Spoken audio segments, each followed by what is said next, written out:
Hello world and welcome back. First, I want to thank you for taking the time to listen to our experiences as legacy holders. We are technically the next generation of your favorite celebrity, but we have lives too. A lot has happened since you last heard from me, and we have a lot to get into this season. Like the last first episode, this one will be short and sweet. Starting off with a favorite, Flow by Jordan, spelled Jourden. It's a really dope song, and I definitely recommend giving it a listen. Alright, let's get into the first episode of Season 2. My name is Time Journey, and this is the House of Legacy.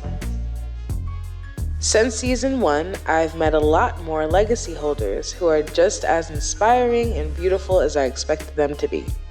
As we go and grow through this season, we will learn more about identity, pressures, expectations, lovers, haters, fans, stans, and most of all, the reality of being a legacy holder, or as you know it, a celebrity kid. What is a legacy holder? Well, a legacy holder is someone who continues a legacy on behalf of a legend, especially the bloodline of, or the legend passes the torch to someone they're familiar with, but maybe not directly related to. What comes with it is another thing. The expectation to live up and carry a whole name that is not yours. The pressure to live in someone else's existence while you exist. Then the time hits, because it always does, where you step into your own and what feels like a fight to become that person, the true you. Note to celebrity kids, you are not the mistakes of your parents unless you're committing the same ones. No matter how many times fans or employees may make you feel like your legend's bad headlines at the moment are your problem for life, that is just not the whole truth.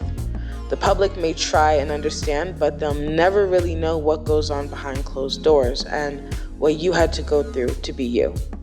So it's best not to judge and assume, and give us celebrity kids some grace when our legends show a public display of a fuck up. We are still growing. I had a friendship a while ago, for a while.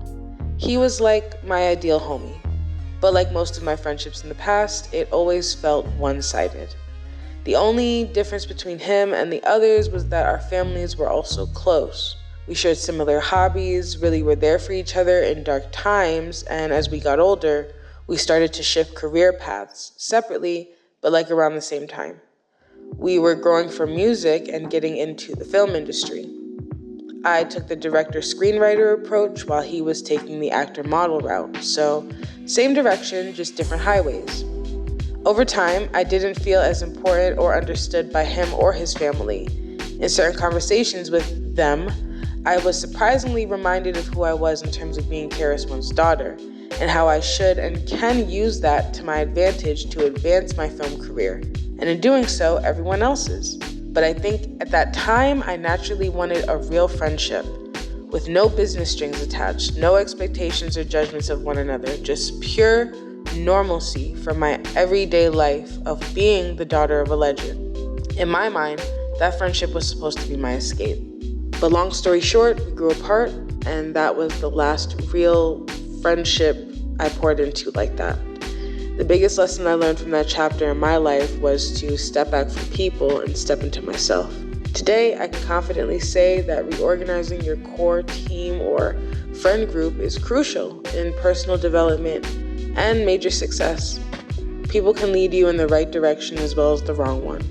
So remember to check yourself and see if you're not hanging around people or energy that may keep you from growing so they can catch up. Next week and the weeks after, we will have a bunch of new interviews and possibly some returning legacy holders, so subscribe and stay tuned.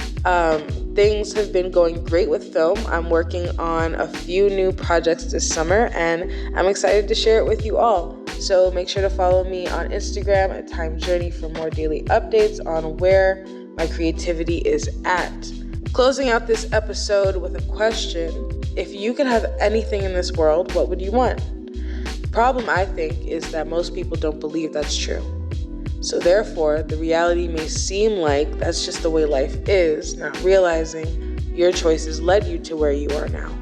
So, you want a better life? Find out what you truly want and maybe make better choices towards that.